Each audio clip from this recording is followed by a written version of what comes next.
मशरक़ वस्ती में इस वक्त जंग शदीद नौयत इख्तियार कर चुकी है। अमरीका और इसराइल इस वक्त ईरान के ऊपर बहुत ज़्यादा हमले कर रहे हैं। ईरान डटा हुआ है। ईरान कैसे डटा हुआ है, सुप्रीम लीडर कौन होता है, सुप्रीम लीडर का इंतखाब कैसे होता है, ईरान की जंगी हिकमत अमली क्या है, और इस वक्त कौन से ममालिक ऐसे हैं जो ईरान के साथ मिलने के लिए बिल्कुल तैयार हैं। और आखिर में मैं आपको एक हॉलीवुड मूवी सजेस्ट करूंगा जो मौजूदा हालात से बहुत ज़्यादा मुमासलत रखती है। ये सारी बातें जानने के लिए हमारी वीडियो को आखिर तक देखिएगा। ये बात शुरू होती है 1950 से, जब शाह ईरान ईरान के अंदर इक़्तिदार पे फाइज़ था, अमरीका का हलीफ था। अमरीका की ही हुकूमत थी ईरान के अंदर, और जैसा कि सब जानते हैं कि ईरान तेल की दौलत से माला माल मुल्क है। इसके अलावा मादनी वसाइल बहुत ज़्यादा हैं, फिर जोग्राफिकल हवाले से ईरान की बहुत ज़्यादा अहमियत है। तो अमरीका, जैसा कि अमरीका समझता है कि वो तमाम दुनिया पे हुकूमत का हक रखता है, और हर अगर किसी मुल्क को वैसे दबा नहीं सकता तो उसके ऊपर जंग मुसल्लत करके वो उस हुकूमत को हासिल कर लेता है। जैसे कि पिछले दिनों में हमने देखा कि वेनेज़ुएला के अंदर, वेनेज़ुएला उसके खिलाफ एक मुल्क था ह्यूगो चावेज़ के दौर में, उसने वहाँ से सदर को उठा लिया। लीबिया का उसने क्या हाल किया, इराक का उसने क्या हाल किया, जापान का उसने क्या हाल किया। तो अब वो ईरान के ऊपर भी ये ऐसी सारी कार्रवाई कर रहा है। तो ये ऐसे क्यों कर रहा है अमेरिका, आखिर उसका मकसद क्या है? तो ये बात शुरू होती है 1950 से, जब शाह ईरान अहमद रज़ा शाह पहलवी जो है वो इक़्तिदार में था। उस वक़्त गो के इस्लामी रियासत कायम थी, लेकिन इस्लामी रियासत के कोई असूल वहाँ पे लागू नहीं थे। वहाँ पे नाइट क्लब्स थे, जुए खाने थे, हर हवाले से लोग अयाशी करने के लिए ईरान के अंदर आते थे। अलबत्ता एक पाबंदी थी कि मुहर्रम के इब्तदाई दिनों के अंदर यकम से 12 मुहर्रम तक सिनेमा हॉल्स और नाइट क्लब्स वगैरह पे पाबंदी लगा दी जाती थी। लेकिन 1952 के अंदर जब ये पाबंदी भी हटा ली गई, तो अवाम में बेचैनी की एक कैफियत पैदा हुई, और उनको लगा कि शायद जो है वो बहुत ज़्यादा इस्लामी असूलों के मुनाफी काम होने जा रहे हैं। उस वक़्त बाकायदा तौर पे एक तहरीक का आगाज़ हुआ जिसकी क़यादत इमाम खुमैनी, जिनका असल नाम रूहुल्लाह अल मूसवी था, उन्होंने की, और खुमैन शहर से रहने वाले थे इसलिए उनको खुमैनी कहा जाता था। और उनके साथ फिर सैयद अली ख़ामनाई जो अभी सुप्रीम लीडर शहीद हुए हैं वो, इसके अलावा और बहुत से उलमा जो हैं वो उनकी टीम का हिस्सा थे, और उन्होंने बाकायदा तौर पर मुज़ामत का आगाज़ कर दिया अमरीका और शाह ईरान के ख़िलाफ़। लेकिन उनको ये बात गवारा नहीं थी, इसलिए उन्होंने इनको पाबंद सलासल रखा।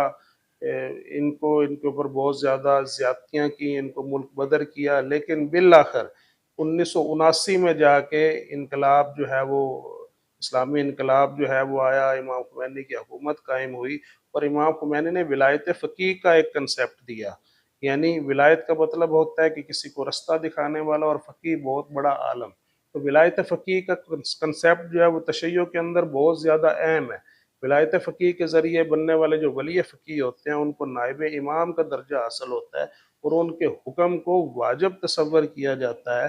पर यहाँ पे मैं एक वाक़या नक़ल करता चलूँ कि इमाम खुमैनी ने जब 1979 के अंदर ईरान की फ़ौज अवाम के ख़िलाफ़ सफ़ारात थी शाह ईरान के हुक्म के ऊपर, तो इमाम खुमैनी ने ये फ़तवा दिया था अवाम को कि जब कोई फ़ौजी गोली चलाए तो आपने आगे से फूल फेंकना है। तो ऐसा ही हुआ जब प्रैक्टिकली तो फ़ौज ने हथियार डाल दिया कि हम अपनी अवाम के ऊपर, ऐसी अवाम के ऊपर कैसे गोली चला सकते हैं जो आगे से हमें फूल फेंकते हैं। बहरहाल फ़ौज ने सरेंडर किया, और उस वक़्त जमहूरी इस्लामी ईरान का जो है वो क़याम अमल में आया। लेकिन उसके फ़ौरन बाद अमरीका ने क्या किया कि इराक के ज़रिए जंग जो है वो मुसल्लत कर दी ईरान के ऊपर, और तकरीबन 10 साल तक ईरान इराक ये जंग जारी रही। और आप अंदाज़ा लगा सकते हैं कि एक ऐसा मुल्क जो ताज़ा-ताज़ा जिसमें इनकलाब आया और उसके ऊपर फिर 10 साल जंग मुसल्लत कर दी जाए तो उसका क्या हाल होता है। लेकिन इसके बावजूद उन्होंने सर्वाइव किया, और अपने वसाइल से फ़ायदा उठाते हुए अपने अवाम के लिए बहुत कुछ किया। तो 1989 में जब इमाम खुमैनी जो है उनकी वफ़ात हुई, तो सैयद अली ख़ामनाई को सुप्रीम लीडर जो है वो बनाया गया। सुप्रीम लीडर बनाने के लिए ईरान का जो आइन है उसका आर्टिकल 11 के अंदर इसका मुकम्मल तौर पे एक तरीका जो है वो दिया गया है कि अबूरी तौर पे एक चीफ जस्टिस, मुल्क का सदर, और एक बड़ा आलम, ये 3 बंदे मिलके अबूरी तौर पे किसी को सुप्रीम लीडर बना सकते हैं। लेकिन बाकायदा तौर पे सुप्रीम लीडर की जो तकर्री होती है वो मजलिस खुबरगान के 88 मेंबरान करते हैं। ये 88 मेंबरान मुल्क के बहुत बड़े फ़क़ीह होते हैं, बहुत बड़े उलमा होते हैं, जो बैठ के फिर ये तय करते हैं कि किसको आगे वली फ़क़ीह होना चाहिए। کیونکہ ولی فقیہ ہونا، سپریم لیڈر ہونا ایک بہت بڑا عہدہ ہے۔ یہ اس کو نائب امام کے طور پر سمجھا جاتا ہے اور اسے ولی امر مسلمین کہا جاتا ہے، یعنی اس کا کوئی بھی حکم جو ہے وہ پورے مسلمانوں کے اوپر واجب ہوتا ہے۔ یہ تشیع کا ایک کنسیپٹ ہے اس کے اندر، ولایت فقیہ کا۔ تو علی خامنہئی نے پھر پاسداران انقلاب کی بنیاد رکھی، بسیج کی بنیاد رکھی، اور امریکہ اس دوران باقاعدہ طور پہ بار بار، چونکہ اس کو بہت بڑا زخم لگا تھا 47 سال پہلے جب انقلاب اسلامی ایران رونما ہوا تھا، تو اس وقت سے امریکہ اسی کوشش میں تھا کہ کسی طریقے سے ایران کو واپس لے لیا جائے، اور شاہ ایران کا بیٹا جو اس وقت امریکہ کے اندر مقیم ہے اور اپنے آپ کو شاہ ایران ہی کہتا ہے، اس کو دوبارہ تخت پہ بٹھا کے امریکہ ویسی ہی حکومت شروع کر دے جیسی کہ اس کی 1979 سے پہلے ساری حکومت تھی۔ پھر یہ پچھلے دنوں میں جب اسرائیل نے غزہ کے اوپر حملہ کیا تو ایران ایک واحد ایسا ملک تھا پوری مسلم امہ میں جس نے باقاعدہ طور پہ فلسطین کی حمایت کا اعلان کیا اور اسرائیل کے خلاف اعلان جنگ کیا۔ حالانکہ عرب ممالک بھی اور ہیں دنیا میں، اور بھی بہت سے انسانی حقوق کے علمبردار ہیں، لیکن کسی نے بھی عملی طور پہ فلسطینیوں کا ساتھ نہیں دیا۔ تو اس بات کا بھی امریکہ کو شدید رنج تھا کہ کون ہے جو میرے سامنے ایسے ڈٹ کے کھڑا ہوا ہے۔ تو اس وجہ سے اب جو ایک کارروائی شروع ہوئی ہے، جس میں اب اس وقت امریکہ، اسرائیل اور اس وقت مشرق وسطیٰ کے 11 ممالک، اور جب سے ایران نے سائپرس میں امریکی اڈوں پہ حملہ کیا، اس کے بعد جو یورپی یونین ہے وہ بھی، اس کے بھی 29 ممالک اس وقت ایران کے خلاف صف آ رہا ہے۔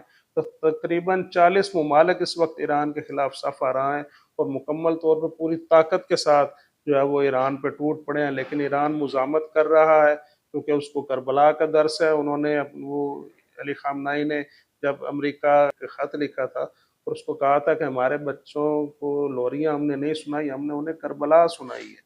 تو اب اس وقت ایران اکیلا ہے، اور یہ بات بڑی اہم ہے کہ اس وقت امریکہ نے اپنی ساری طاقت ایران کے اوپر جھونک دی ہے، اور اس وقت کچھ ممالک ایسے ہیں جیسے چین ہے، رشیا ہے، شمالی کوریا ہے، بہت سے ممالک ایسے ہیں جو ڈونلڈ ٹرمپ کے لیے ایک بریکنگ نیوز کی طرح ہے کہ ان میں سے کوئی بھی ایک ملک جب پریکٹیکلی ایران کے ساتھ ملے گا تو اس وقت امریکہ کی حالت کیا ہوگی، جو کہ امریکہ اس وقت مذاکرات کرنا چاہ رہا ہے ایران کے ساتھ، اور بار بار اس کو اپنی غلطی کا احساس ہو چکا ہے۔ اس کو لگا تھا کہ سید علی خامنہئی کو شہید کرنے کے بعد یا ٹاپ کی لیڈرشپ کو شہید کرنے کے بعد شاید ایران جو ہے وہ گھٹنے ٹیک دے گا، لیکن ایران نے بالکل بھی ایسا نہیں کیا۔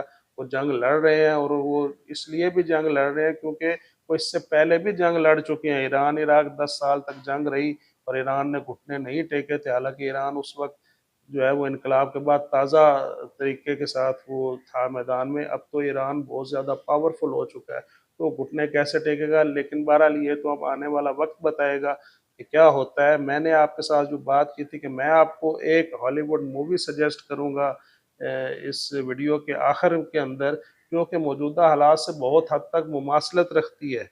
اس مووی کا نام ہے 300۔ 300 اسپارٹا کی ایک کہانی ہے جہاں پہ 300 اسپارٹنز نے اپنی آزادی کے لیے دنیا کی جو ہے سارے ممالک کی فوجوں کے ساتھ وہ لڑے، اور زرکسس کے خلاف انہوں نے جو ہے وہ جنگ کی۔ تو مووی لازمی دیکھیے گا، اس میں زرکسس نے اپنے سارے وسائل کو استعمال کیا لیکن وہ اسپارٹا کے ان حریت پسندوں کو شکست نہ دے سکا، اور بعد میں جب اس کا پارٹ 2 بھی آیا اس میں کیسے زرکسیز کو ناکامی ہوئی اور اسپارٹا جو ہے وہ پوری دنیا پہ پھر اس نے رول کیا۔ تو یہی ایران اس کو بڑی حد تک کلیم کرتا ہے کہ یہ ایران کی سٹوری ہے۔ ایران کے جری اور جنگجو جو ہیں وہ کربلا سے انہوں نے درس لیا ہوا ہے، خیبر سے انہوں نے درس لیا ہے، اور وہ کہتے ہیں کہ ہماری وراثت میں شہادت ہے تو ہم کیسے گھٹنے ٹیک دیں۔ تو اب ایران کی اگلی جنگی حکمت عملی کیا ہوگی، ایران کس طریقہ سے امریکہ کو ٹریپ کر رہا ہے، یہ ساری باتیں ہم آپ کو اپنی اگلی ویڈیو میں بتائیں گے۔ اب تک کی ہماری ساری ویڈیو کو دیکھنے کے لیے آپ کا بہت شکریہ، ہمارے ساتھ رہیں۔ السلام علیکم۔